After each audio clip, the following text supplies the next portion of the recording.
You're listening to the Greeks Gridiron. Now here's your host, Ethan Haristadoulou. Welcome back, everybody, to more of the Greeks Gridiron. I am Ethan Haristadoulou, and once again, we're doing some defensive rankings, this time dialing in on the NFC North. We got some decent amount of turnover going on, whether it's player personnel, new coaches on the defensive coordinator side taking over for their teams. There is plenty to talk about, and honestly, this is one of those divisions that I don't think is as clear-cut and dry as some people may feel, or as some people of their favorite teams may feel. So comment down below. Let me hear your thoughts. How would you rank them? Where do you expect your favorite team to be? Where do you expect your rival teams to be? Do you think they're going to be as bad as you're hoping for? Maybe they're going to be a little bit better and you're worried about it. I want to hear from you all. But we'll start at the bottom as we always do and work our way up with the number 4 team. And after a lot of thought, with the amount of losses and just turnover that we're seeing here, it is good that you have your defensive coordinator back for year number 2, but I do think that the Minnesota Vikings should sit at number 4 at this moment here, because I think there's a lot more questions than we have answers right now with some of the significant player changes we're looking at here. But in my opinion, Brian Flores, I think, is a great defensive mind. As somebody who has grown up in New England and I'm not a Patriots fan, I got to see a lot of his work while he was working with the New England Patriots, and I respect the hell out of Brian Flores here. So he'll obviously be looking to ingrain more of his DNA into this defense and push it into a positive direction, but his work is cut out for him. There were definitely some issues with the defense last year, especially against the pass.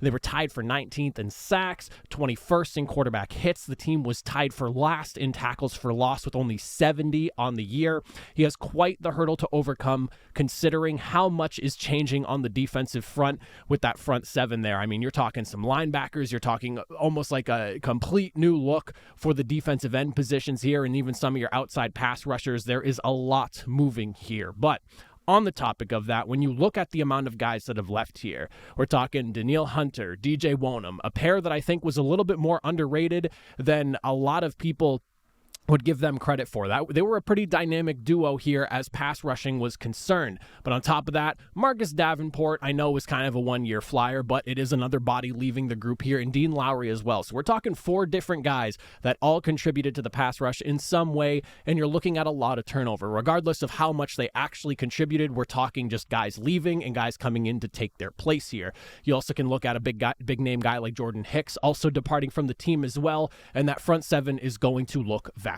different. Now, it's not to say that they didn't do a good job trying to mitigate all these changes here. I really am looking forward to seeing how Jonathan Grenard looks going into his first year outside of Houston. That'll be a really exciting addition for the team, in my opinion, because he was someone that I thought Houston was going to go out and pay, but instead they went and got Danielle Hunter instead. Then you have also an addition from Miami and Andrew Van Ginkel. That's one of those where there is definitely some excitement to have, but you're also curious just what's going to happen here with him, because he only had 6 sacks last season. Between him and Jonathan Grenard, you're looking at 18 and a half altogether with 23 tackles for loss. He wasn't quite the producer that Jonathan Grenard was, but I will say that I am looking forward to seeing how the pairing works on the outside going after the quarterback. You also have additions more on the interior of the defense on the D-line, a guy like Jerry Tillery coming in at the defensive tackle spot, and linebacker Blake Cashman, another Houston guy as well, coming off a career best season, 106 tackles, 9 TFLs. He had 5 pass breakups as well. And then you have some other additions as well, like a big first-round draft pick in Dallas Turner, someone who had 10 sacks, 14 and a half tackles for loss last season coming out of Alabama. And then, of course, you went and got yourself cornerback Shaq Griffin as well. I'll be interested in seeing how he does, because he was someone who was a pretty notable name as far as cornerbacks were concerned in the league a few years back. And since then, a little bit of a, I don't want to say decline in his play, but maybe not quite the guy he was a few years ago, looking to maybe prove himself and show he still has it in the tank here. And in a secondary that kind of needed the help, I think he is a welcome addition. I will say that overall, I like the additions that Minnesota has made, but there is a lot of adding and subtracting going on here personnel-wise, but you do have a fair amount of young, hungry talent looking to prove that they are worth every single dollar that they were paid here, but that, of course, does come with the risk as well, because you have, like, 3 guys that I just mentioned here, Jonathan Grenard, Blake Cashman, Andrew Van Ginkel, all receiving pretty hefty paydays to come in and play for the Minnesota Vikings, and there's always that slight concern in the back of your mind. Do these guys get paid and their production falls off? My hope is that that's not the case for Minnesota, but that is something you always have to think about here. I think the biggest thing right now for Minnesota is just that It really is the turnover. It is the turnover for me, and that's it. You could say that's kind of maybe a lazy way to sit here and go, well, yeah, so Minnesota's going to be number 4. They're not my best, but my biggest issue is that when it comes to bringing in a ton of new players and you have so much turnover, there's so much disparity between it going really well and it going really poorly. And there's always the middle as well where it could be solid, but the last thing you want is for this defense to be where it was last year. Obviously, you don't want it to be any worse than last year. And of course, the hope is that you want it to be better, but you never really know with so much changing going on here. You also have some young guys that I really want to see produce going into this season here. I'm talking Lewis Cine, Andrew Booth, Brian Asamoah. Like, there are a decent amount of day 1 and day 2 picks on this roster from the last couple of drafts that need to step in and make an impact going into this season here. And when you're looking at the depth charts right now, some of those guys are listed fairly far behind. Like, I'm looking right now at Andrew Booth, a guy who was taken in the second round a couple of years ago. I listed on the right cornerback spot. He's behind both Shaq Griffin and a Caleb Evans. You also have some other players as well. Like when you look at Lewis Cine, he's third on the strong safety spot where Harrison Smith and Theo Jackson are both listed in front of him there. This is all per hour, lads. That's the depth chart I'm working with right now. So, I mean, I want to see some of those young guys step up and produce, and that's kind of where I'm sitting at right now. We haven't gotten quite the production from some pretty early draft picks, and there's so much turnover with this defense coming from last year into this year that I'm hoping for the best, but right now I think I need to keep them at number 4, and we'll kind of see where they go. I could always eat my words on this one, as I always say with my number 4 picks in every single division, but that's where my head is kind of at with Minnesota. Looking at the number 3 team now, this is where you really have to like dive into the weeds and kind of pick out what you like best about each one of the teams, and also find like the poison within these teams here. And for number 3, I decided to go ultimately with the Green Bay Packers here, and in large part because their run defense was so bad last season. It really needs to improve. And of course, you also have a new defensive coordinator now in Jeff Hafley as well, who was hired back in January, head coach for the Boston College Eagles the last 3 seasons here, and honestly had a pretty good defense a few years ago, ranked number 3 nationally against the pass. And on top of that, they were top 30 in total defense, red zone defense, first downs allowed, third down percentage, and defensive touchdowns. There is definitely some good to come from that, but clearly Green Bay knew some changes needed to be made. But again, I'm happy to hear that, he was really good at passing defense and helping get that unit to where it needed to be effective. But we got to see this team plug up the run this year, because they were not good last year. And that was a glaring issue with the Packers, is that some teams were just ripping run after run after run on this team here. The good news is there is a clear directive in adjusting for that issue. You look at the linebacker room, getting quite a bit of an overhaul here. We're talking drafting Edgerrin Cooper and Tyrone Hopper in back-to-back rounds in this year's draft. Back end of the defense, specifically the safety spot, we're looking at basically an entire reworking of that entire group here. You have second-round pick Javon Bullard coming in. You also have former Giant and someone who I really like, who has caught the injury bug, but if he can stay healthy, I think will be great for this defense here in Xavier McKinney. Both those guys slated to start per hour, lads, at this moment in time. Obviously, that could change between now and come the actual season, but I think you're hoping those are your 2 guys on the back end of the defense. You also have, I believe it is Kaiton Oladapo. I could be wrong on that one, on the pronunciation of the name here. And of course, Evan Williams as well being drafted in behind them. You're going to see a decent amount of different looking guys on the back end of the defense here, and also on the interior of that defense, the linebacker spot. And it's also going to be a big positive for this team that you're going to get guys like Eric Stokes and hopefully Jair Alexander, with some of the issues that popped up with him last year, are, staying in the past, and we don't have to worry about that in the future here. But I think Eric Stokes will be a massive addition for this defense, having missed so much time last year, and Jair Alexander missing like basically half a season's worth as well himself. I will say that the big test is just going to be, can this young group of linebackers, can the defensive front, who when they're healthy is one of the more attractive defensive fronts in my opinion in the league right now, can they tighten up and just bottle up the run a little bit better? Because that was really one of the more like undoings of the, especially like when you see how things played out going like through the late point of the season into the playoffs here. You need to be able to stop the run here, allowing the 5th most rushing yards per game, being top 10 in yards per attempt allowed and first downs allowed via runs is not going to help you win football, especially in the later parts of the season. We need to see some improvements there. I also want to see this defense get a little bit more aggressive. They only had 18 takeaways last season. Not the lowest number in the league, but definitely not the highest when you look at some of the best defenses in the NFL. And improving on third down is going to be important for them here. The good news is it really is just like one thing needs to be improved, while I honestly anticipate the pass defense potentially being even better. Because like I mentioned, you were missing some pretty important guys in that secondary last season for a large majority of the season, if not half, even more. When you look at Jair Alexander and Eric Stokes, they were already a top 10 passing defense in terms of yards per game. And this could potentially have been because teams were exploiting their run defense, but you also look at, they were 7th in pressure percentage. They were a top 10 red zone defense as well. There's a lot of good, but the run defense was just so bad that needs to improve, especially when you get into the later points of the season. Things start to get cold. The run game starts to get harder and harder to defend against because people are dealing with all that, especially a team that plays in Lambeau. You've got to be able to stop teams from running the football. If the Packers can do that, I could see them moving up higher than where I have them ranked here, but I'm sitting on them at number 3 for right now. Moving into the number 2 spot here, and there was a lot of consideration with this one here. I decided that I'm going to go because I am anticipating a little bit of a jump forward for them, but the other team, that number 1, in my opinion, just has them eclipsed right now.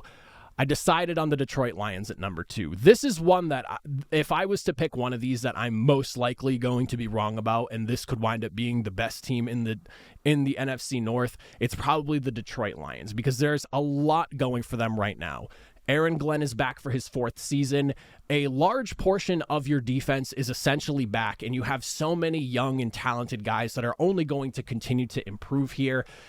I'm really excited to see what this Lions defense can do this year, because when you look at everything that they did extremely well, they're able to bring a ton of pressure. They struggled getting sacks, but they were able to bring a ton of pressure. They were first in the NFL in pressure rate. If they can just turn that pressure into sacks, because they finished 22nd in converting in terms of sacks to pressure rate, if you can just improve on that, we can see that 6th most passing yards and 6th most passing touchdowns numbers start to decline a little bit, because that's all it really is. You can get to the quarterback, you can make them uncomfortable, but can you stall some of those big plays, shut them down, prevent the quarterback from actually getting the football out of his hands? If Detroit can do that, considering just how good this defense was against the run last year, you've got yourself a money-making group, in my opinion. And when you look at the additions here, again, a defense that has a lot that looks very similar to last year, but there was clearly an effort to help adjust for some of the issues that we saw last year. You go and get a nose tackle like DJ Reader from Cincinnati, a leader, a tone setter on the inside. Yes, there are some health concerns there, but someone that I think changes the locker room for the better. And this is a locker room that's already really strong, and I think adding a guy like DJ Reader just pushes that even further up. You take a flyer on a guy like Marcus Davenport, who has kind of been on the downside of things the last couple of years, but I mean, he did have 9 sacks as recently as 2021. So if you can pair him up with someone like an Aiden Hutchinson and get him to rotate in, maybe with less attention coming his way, he can find success there. And I feel like if there's anyone who could motivate anyone to get back to that type of production, it's going to be the Detroit Lions and their defense there, led by Dan Campbell. So I do think that those are some great additions for the defensive line. And then the secondary, a clear initiative to try to fix what felt like a broken unit at certain times last year. You go and draft cornerback Terrion Arnold out of Alabama. You go and trade for cornerback Carlton Davis from Tampa Bay. You sign Amik Robinson from the Las Vegas Raiders. And honestly, this secondary looks better. Plus, on top of that, you have some other guys that are worth looking at that you're hoping wind up playing this season. Emmanuel Mosley is someone that I thought would be an excellent addition for this defense, and unfortunately he missed basically all of last year. So getting a guy like him back, who I think he's probably not going to be a starting corner for your team, but he's going to see some looks and I think could be extremely effective playing against maybe a number 2 or a number 3 wide receiver, as opposed to having to be a guy or one of the guys in that secondary there. I think a role like that's going to work out for him. This is a defense that, again, was arguably the best run defense in the NFL. They were second in rushing yards allowed. They were third in yards per attempt allowed, and they were only second to Chicago. You couple that with a team that simply just has to finish pressure, and they clearly added some talent that I think upgrades this secondary here. This is a younger, very talented defense that is getting better and better, in my opinion, every single season that we've seen them now, and I am kind of feeling that real jump forward. I think that this might be the year that Detroit finally bottles up some of their pass issues or defending against the pass issues, and you have yourself a real threatening defense in the NFC, but also in the NFL as well. I really like the direction that they're going for. And I mean, there's just so much talent on this defense when you're looking at the guys here, like Aiden Hutchinson, Jack Campbell, who was drafted in the first round last year, looks like he's going to be an absolute stud there. Alex Anzalone was such a massive pickup for this team a few years ago. Not to mention Brian Branch, who has just turned into an excellent nickel corner as well for this team. Like, there is just so much to like about what the Lions are doing right now. I can't help but gush over how excited I am for this team coming into the next season of the Dan Campbell era. And this is coming off of an NFC Championship appearance. Who knows? The sky could be the limit for this team, with the offense looking as good as ever and getting another year under their belt with all the weapons that they have. And now the defense could potentially be catching up. I think there's going to be a lot to be excited about with the Lions. And then, of course, at number 1, to wrap up the list here, we've got ourselves the Chicago Bears. Eric Washington's coming in as his this being his first season as the defensive coordinator, but the way I see it here, this is, of course, Matt Eberflus's defense, so it's going to be up to Eric Washington to basically help bring to life what Matt Eberflus wants to see out of his defense. Being a defensive-minded head coach, coming from Indianapolis, big fan of that guy as a Colts fan myself, and I'm happy to see that there's so much love for him in Chicago, the way I very much enjoyed having him, and I know that the other Colts fans in the world would agree with me on this one, how we very much enjoyed having him as a defensive coordinator for the Indianapolis Colts. But being an assistant head coach and defensive line coach in Buffalo the last handful of seasons, the Bills' defense, obviously one of the better units in the NFL last year, 4th in sacks with 54. They were tied for 10th in tackles for loss. They were tied for 6th in total touchdowns allowed, 4th in points per game allowed altogether. If he can bring what Matt Eberflus wants to do to life after what we saw during the back half of the season from the Chicago Bears, this is going to be a scary unit. But the big thing that I really think is going to help push this defense forward is going to be improved offensive play. This offense has got to be better than what they were doing last year, and I'm anticipating that being the case, and I think that's going to really help this defense out in the long run here. There wasn't a ton of action in regards to like personnel changing. You're looking at much of the same group from last year, and I think continuity is key, especially on the defensive side of the football. If you can keep as many guys working together the longer as possible, keep as many guys together as long as possible is what I'm trying to say there, you have yourself a defense that is learning and improving together and really understanding each other better and better year in and year out, week in and week out, if you want to really get down to it. But you did add a nice addition in safety, Kevin Byard, who's joining from Philadelphia, also from Tennessee as well, a guy who has been very good through most of the duration of his career here, coming in to replace Eddie Jackson, who was let go during the offseason, working alongside the ascending and one of my favorite safeties in the NFL right now in Jaquan Brisker. There is a lot to be excited about here.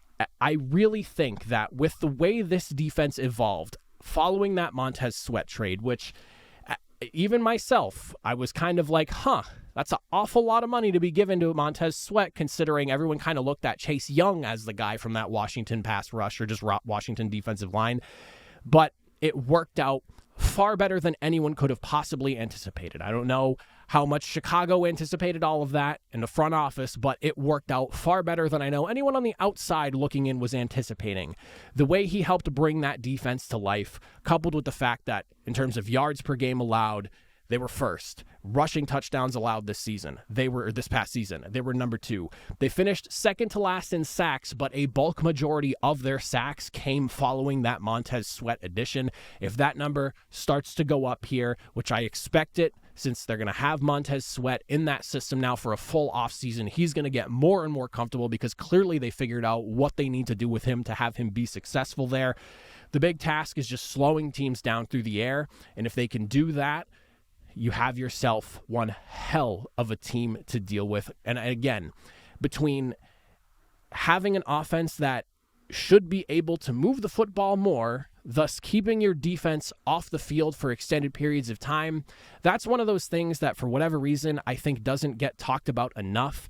But when you have an offense that's going 3 and out, or maybe no more than like 6 plays before they have to get off the football field, defenses tend to get tired, and it typically affects you more against the pass than anything else. There are some things that need sorting.